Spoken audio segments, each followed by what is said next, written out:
جب سلطان کو 36 بے گناہوں کے قتل اور ان کے مال و اسباب کی ضبطی کا علم ہوا تو سلطان اپنے وزیر کی اس بے رخی پر لرز اٹھا اور حکم دیا کہ اسماعیلیوں کا سارا ضبط شدہ مال واپس کر دیا جائے اور بے گناہوں کا خون بہا ادا کیا جائے۔ سلطان کے آذربائیجان آنے کے بعد شرف الملک نے جو سلطان کے حرم میں داخل ہونے والی تبریز کی ملکہ کے دل میں غلط فہمیاں پیدا کی تھیں وہ بھی جاتی رہی تھیں۔ اس طرح ایک بار پھر ملکہ کے ساتھ سلطان کے حالات درست ہو گئے اور ملکہ پہلے کی طرح اپنی خوئی کی ریاست پر حکمرانی کرنے لگی تھی۔ سلطان جلال الدین نے جن دنوں اپنے سارے لشکر کے ساتھ آذربائیجان میں قیام کر رکھا تھا انہی دنوں بغداد سے 2 ایلچی جن کے نام نجم الدین اور رکن الدین تھے سلطان جلال الدین کی خدمت میں حاضر ہوئے اور سلطان کو یہ اطلاع دی کہ خلیفہ بغداد الناصر بامر اللہ بقضائے الہی وفات پا گیا ہے اور الظاہر بامر اللہ کو نیا خلیفہ مقرر کیا گیا ہے۔ دونوں ایلچیوں نے سلطان جلال الدین کی خدمت میں مزید یہ عرض کیا کہ وہ دونوں قاصد نئے خلیفہ بغداد کی طرف سے سلطان جلال الدین کی خدمت میں خیرخواہی اور نیک اندیشی کے جذبے لے کر حاضر ہوئے ہیں، اور یہ کہ خلیفہ بغداد کی دلی خواہش ہے کہ خلافت بغداد اور سلطان جلال الدین کے مابین دوستانہ اور برادرانہ تعلقات قائم ہوں، اور یہی کہ دونوں قوتیں مل کر اسلام دشمن طاقتوں کا مقابلہ کریں تاکہ مسلمان بیرونی حملہ آوروں سے محفوظ رہ سکیں۔ سلطان جلال الدین تو پہلے ہی چاہتا تھا کہ خلیفہ بغداد کے تعلقات اس کے ساتھ درست ہوں اور وہ منگولوں کا مقابلہ کرنے کے سلسلے میں اس کی مدد کرے۔ ان 2 قاصدوں کے آنے اور نئے خلیفہ بغداد الظاہر بامر اللہ کی طرف سے دوستی کا ہاتھ بڑھانے سے سلطان جلال الدین بے حد خوش ہوا۔ وقت ضائع کیے بغیر سلطان جلال الدین نے اپنے لشکر کے قاضی مجیر الدین کو ایک خلعت دے کر تجدید تعلقات کے لیے خلیفہ بغداد الظاہر بامر اللہ کی طرف روانہ کیا، لیکن بدقسمتی اور سوء اتفاق کہ جو ہی قاضی مجیر الدین سلطان جلال الدین کا پیغام لے کر بغداد میں داخل ہوا، خلیفہ بغداد مر گیا اور اس کی جگہ بغداد کا نیا خلیفہ بنا جس نے سلطان کے ساتھ تعلقات بڑھانے میں کوئی دلچسپی نہ لی، جس وجہ سے قاضی مجیر الدین ناکام اور بے نیل و مرام سلطان جلال الدین کے پاس آ گیا۔ اس موقع پر اگر نیا خلیفہ بغداد بھی سلطان جلال الدین کی طرف دوستی اور برادرانہ تعلقات کے لیے پیش قدمی کرتا تو یقیناً منگولوں کے ساتھ نپٹنے میں سلطان کو آسانی رہتی، اور چنگیز خان کا بیٹا چغتائی جو دریائے جہوں کے اس پار کے سارے علاقے پر قبضہ کر کے جونک کی طرح اس سارے علاقے کا خون چوس رہا تھا، وہ ان علاقوں سے بھاگ کر صحرائے گوبی کی طرف جانے پر مجبور ہو جاتا۔ جن دنوں سلطان جلال الدین نے اپنے سارے لشکر کے ساتھ آذربائیجان میں قیام کر رکھا تھا، سلطان کو 3 بری خبریں ملی۔ پہلی خبر گرجستان کے متعلق تھی، اور وہ یہ کہ سلطان نے اپنے ایک سردار کاک خان کو اپنے لشکر کے لیے رسد اور خوراک کا سامان لینے کے لیے مقرر کیا ہوا تھا۔ کاک خان اپنے دستوں کے ساتھ رات کے وقت گرجستان میں بحر خزر کے قریب واقع ایک جھیل تیاخ کے کنارے پڑاؤ کیے ہوئے تھا کہ گرجستان کے باغیوں نے اس پر شبغوں مارا، ان میں سے اکثر کو قتل کر دیا، باقی کو قید کر کے اپنے ساتھ لے گئے۔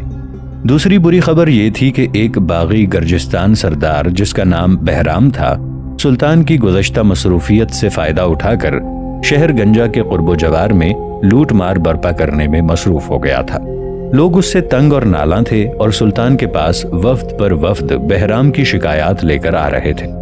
تیسری خبر جو سلطان کو ملی وہ یہ تھی کہ شہر اخلات اور اس کے نواحی علاقوں کے حاکم ملک اشرف نے سلطان کے بدترین دشمن قتلغ خان کے ساتھ نہ صرف رابطہ قائم کیا ہوا ہے بلکہ ملک اشرف باقاعدہ قتلغ خان کو سلطان کے خلاف مدد فراہم کرتا ہے۔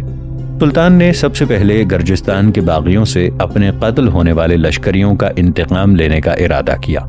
سلطان کے مخبروں نے سلطان کو خبر دی کہ گرجستان کے باغی جنہوں نے جھیل تیاخ کے شرقی اور مغربی کناروں پر سلطان کے سردار کاک خان کے لشکر کا خاتمہ کیا ہے، ان کی تعداد 40,000 کے لگ بھگ ہے، اور وہ اس وقت جھیل تیاخ کے غربی، شرقی اور جنوبی کناروں پر پڑاؤ کیے ہوئے ہیں۔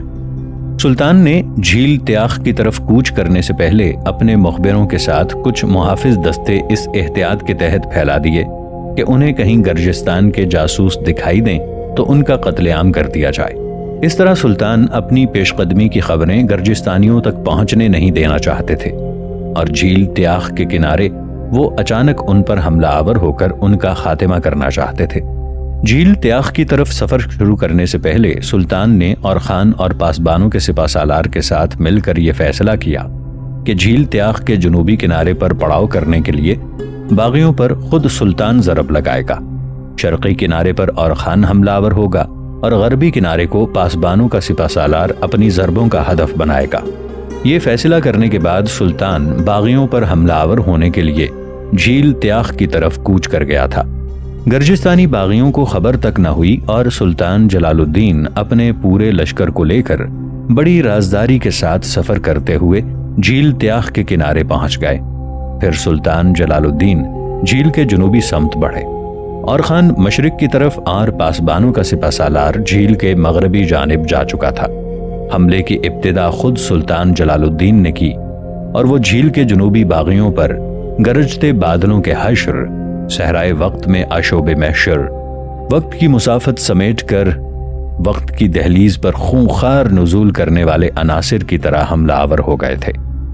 جھیل کے شرقی کنارے پر پڑاؤ کرنے والے باغیوں پر اور خان خوابوں کے زندان میں دھوپ اور سایوں کی ستیزہ کاری، پسلے رائگاہ میں محرومیوں کی آگ اور اندھیروں کی دیوار کے سرد سینے پر ہر محاذ پر جبر سے ٹکرا جانے والے طوفانوں کی طرح حملہ آور ہو گیا تھا، جبکہ جھیل کے مغربی کنارے کے باغیوں پر پاسبانوں کا سپہ سالار دل کے افق سے اٹھ کر سانسوں کے دکھ کی پکار بھر دینے والی صداؤں، ہواؤں میں اڑتے موت کے ہیولوں اور آگ کی لپٹوں کے گورکھ دندے میں رقصاں غسیلی روحوں کی طرح نزول کر گیا تھا۔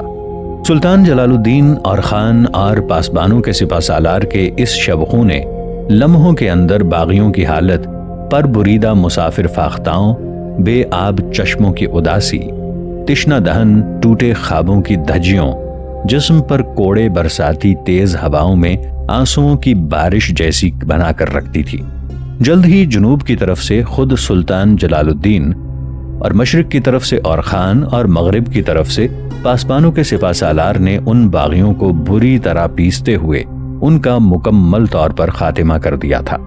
جس وقت گرجستان کے باغی لشکر کا جھیل تیاخ کے تینوں کناروں پر مکمل طور پر خاتمہ کر دیا گیا تو اور خان اپنے گھوڑے کو بھگاتا ہوا اس جگہ آیا جہاں اس کے لشکر میں شامل عورتوں کے خیمے نصب تھے۔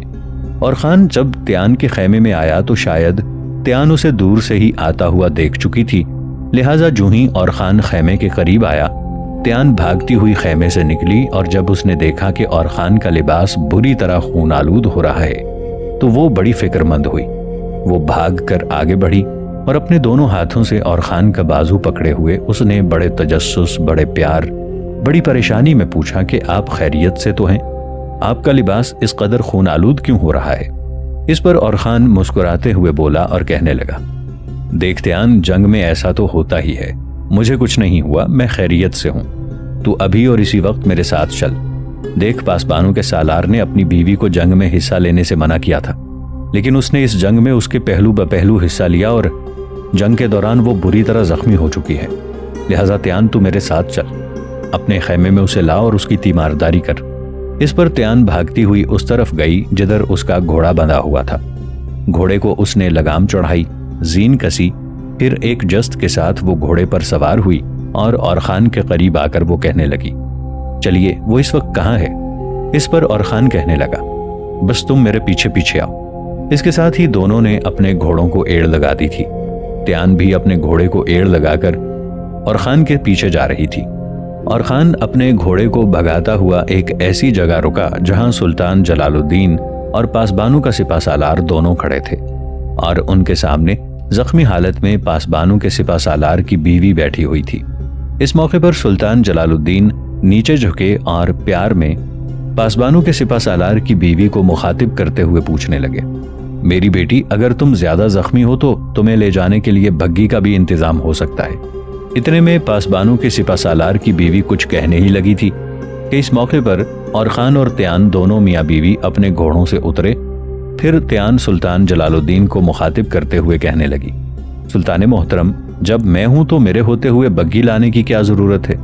میں اپنی بہن کو خود اپنے کندھوں پر اٹھا کر لے جا سکتی ہوں۔ تیان کے اس اظہار پر پاسبانوں کے سپہ سالار اور سلطان جلال الدین دونوں نے تحسین آمیز انداز میں تیان کی طرف دیکھا۔ پھر پاسبانوں کا سپہ سالار بولا اور کہنے لگا، تیان میری بہن، میں نے تمہارے بہن کی زخموں کی مرہم پٹی کر دی ہے۔ اس کی دونوں ٹانگوں پر تیر لگے ہیں جو کہ نکال کر زخموں پر مرہم پٹی عارضی طور پر کر دی گئی ہے۔ میں تو اسے اپنے خیمے میں لے جانے لگا تھا، لیکن اور خان نے مجھے روک دیا تھا۔ اس کا کہنا تھا کہ اسے تیان ہی لے جائے گی۔ اس پر تیان نے کہا، اور خان کا فیصلہ بالکل درست ہے، یہ میری بہن ہے اور اپنی بہن کو میں خود ہی سنبھالوں گی۔ اس کے ساتھ ہی تیان آگے بڑھی۔ بڑی آسانی سے اس نے پاسبان کی بیوی کو اپنے ہاتھوں میں اٹھایا، پھر خاموشی سے اس کے کان میں سرگوشی کرتے ہوئے کہنے لگی، الجائی میری بہن، تم بڑی بہادر، بڑی دلیر، بڑی شجاع لڑکی ہو، حوصلہ رکھو۔ اس کے ساتھ ہی تیان نے الجائی کو اٹھا کر اپنے گھوڑے پر بٹھایا، پھر وہ خود بھی اپنے گھوڑے پر الجائی کے پیچھے بیٹھی اور گھوڑے کو اس نے ایڑ لگا دی تھی۔ اپنے گھوڑے کو سرپٹ دوڑاتے ہوئے تیان اپنے خیمے کے پاس آئی۔ گھوڑے کو اس نے باہر باندھا، الجائی کو زین سے اتار کر وہ خیمے میں لائی، پھر اس کے کان میں بڑے پیار سے سرگوشی کرتے ہوئے کہنے لگی، الجائی میری بہن، اس وقت تو اپنی بہن تیان کے خیمے میں ہے، اپنے چہرے سے نقاب ہٹا دے۔ اس پر الجائی فوراً حرکت میں آئی اور اپنے چہرے پر ڈالا ہوا سرخ رنگ کا نقاب اس نے ہٹا دیا تھا۔ الجائی نام کی پاسبانوں کے سپہ سالار کی وہ بیوی انتہا درجے کی خوبصورت، انتہا درجے کی پرکشش، پرجمال اور بہترین شخصیت کی مالکہ تھی۔ الجائی نے جب اپنے چہرے سے سرخ رنگ کا نقاب ہٹا دیا تو تیان نے ایک پیالہ مشروب کا پینے کو اسے دیا، پھر وہ خشک پھل اور میوے اور بھنا ہوا گوشت ایک تشتری میں سجا کر لائی اور الجائی کے سامنے رکھتے ہوئے کہنے لگی، الجائی تم یہ کھاؤ، میں تمہارے زخم دیکھ کر ان کی صحیح مرہم پٹی کرتی ہوں۔ اس پر الجائی تیان کی طرف دیکھتے ہوئے مسکرائی اور کہنے لگی، دیکھو تیان میری بہن، تو میری زخموں کی مرہم پٹی سے فارغ ہو، پھر دونوں بہنیں اکٹھی بیٹھ کر کھائیں گی۔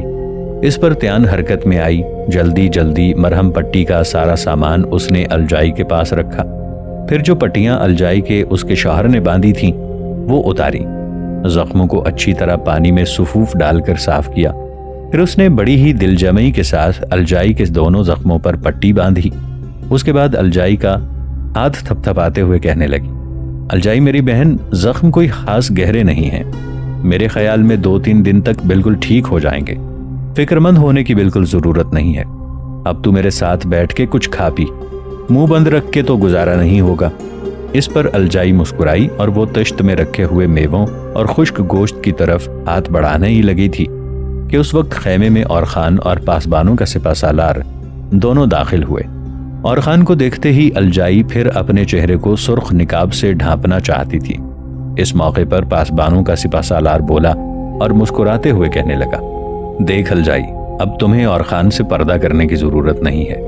جس طرح تیان میری بہن ہے، اسی طرح تو اور خان کی بہن ہے۔ اب تو وہ وقت بھی ان قریب آنے والا ہے جب میں بھی اور خان کے سامنے اپنے چہرے سے نقاب ہٹا دوں گا اور اسے بتا دوں گا کہ میں کون ہوں، زندگی کا سفر میں نے کہاں سے شروع کیا اور منگولوں کے خلاف حرکت میں آنے کے لیے میں نے کیا کیا جتن کیے ہیں۔ اس پر الجائی بیچاری نے مسکراتے ہوئے اپنا نقاب ایک طرف رکھ دیا اور خان اور پاسبانوں کا سپہ سالار بھی ان دونوں کے قریب آ کر بیٹھ گئے۔ پھر چاروں خوشگوار ماحول میں خشک پھل اور گوشت کھانے لگے تھے۔ باغیوں کو جھیل تیاخ کے کنارے بدترین شکست دینے اور پھر ان کا مکمل طور پر خاتمہ کرنے کے بعد سلطان جلال الدین نے چند روز تک جھیل کے کنارے اپنے لشکر کے ساتھ پڑاؤ کیے رکھا۔ اس دوران پاسبانوں کے سپہ سالار کی بیوی الجائی کے زخم ٹھیک ہو گئے تھے۔ اس کے بعد سلطان جلال الدین نے جھیل تیاخ کے قریب ہی گرجستانیوں کے ایک بہت بڑے شہر لوری کا رخ کیا، کیونکہ باغی اکثر و بیشتر اس لوری شہر کو ہی اپنا حصار بنا کر سلطان جلال الدین کے خلاف بغاوت کھڑی کرتے رہتے تھے۔ لہٰذا سلطان نے فیصلہ کیا کہ لوری پر قبضہ کر لیا جائے، اور لوگوں نے اگر محصور ہو کر سلطان کا مقابلہ کیا تو شہر کو فتح کرنے کے بعد اس کی فصیلیں گرا دی جائیں گی۔ سلطان جلال الدین جو ہی اپنے لشکر کے ساتھ لوری شہر کے قریب آیا تو اہل شہر کو آتے ہی سلطان جلال الدین کے ہاتھوں جھیل تیاخ کے کنارے گرجستانی باغیوں کی شکست اور ان کے قتل عام کا علم ہو چکا تھا۔ لہٰذا جو ہی سلطان جلال الدین شہر کے سامنے وارد ہوا شہر کے حکمران اور معززین نے شہر کے دروازے کھول دیے۔ سلطان کی خدمت میں وہ حاضر ہوئے اور اپنی اطاعت کا اظہار کرتے ہوئے وعدہ کیا کہ آئندہ وہ اپنے شہر کو ان باغیوں کو استعمال کرنے کی اجازت نہیں دیں گے جو سلطان سے سرتابی کرنے کی کوشش کریں۔ سلطان جلال الدین نے لوری شہر میں ہی قیام کیا۔ اس کے بعد وہ گرجستان کے نواح میں لوٹ مار کرنے والے باغی بہرام کی سرکوبی کے لیے کوچ کر گئے تھے۔ دوسری طرف بہرام نام کے اس باغی کو جب خبر ہوئی کہ سلطان جلال الدین اس کی سرکوبی کے لیے بڑی تیزی سے پیش قدمی کر رہا ہے تو وہ اپنے اس قلعے میں محصور ہو گیا جس کا نام بھی اس نے بہرام رکھا ہوا تھا۔ سلطان جلال الدین بڑی تیزی اور برق رفتاری کے ساتھ پیش قدمی کرتا ہوا شکین سے علی آباد، پھر کاک اور کوارین کے قلعہ جات کو سر کرتے ہوئے بہرام نام کے قلعے کے سامنے جا نمودار ہوا۔ قلعے کا محاصرہ کرنے کے بعد سلطان جلال الدین نے جب قلعے پر جان لیوا حملے کرنے شروع کیے تو قلعے کے اندر محصور باغی بہرام گھبرا اٹھا۔ اسے یقین ہو گیا تھا کہ اگر 2-1 روز تک اسی طرح سلطان جلال الدین قلعے پر حملہ آور ہوتا رہا تو وہ اور اس کے لشکری ضرور قلعے کی فصیل پر چڑھنے کے بعد قلعے پر قبضہ کرنے میں کامیاب ہو جائیں گے۔ لہٰذا قلعے کا دروازہ کھول کر وہ سلطان کی خدمت میں حاضر ہوا۔ اس نے سلطان سے معافی مانگی اور بھاری تاوان ادا کر کے جاں بخشی کی طلب کی۔ سلطان نے رحم دلی سے کام لیتے ہوئے بہرام کو معاف کر دیا۔ سلطان نے چند روز تک قلعہ بہرام میں قیام کیا۔ اس کے بعد نجوان سے ہوتا ہوا اخلاط کی طرف بڑھا تھا، کیونکہ اخلاط کا حاکم ملک الاشرف درپردہ سلطان جلال الدین کے بدترین دشمن قتلغ خان سے ملا ہوا تھا۔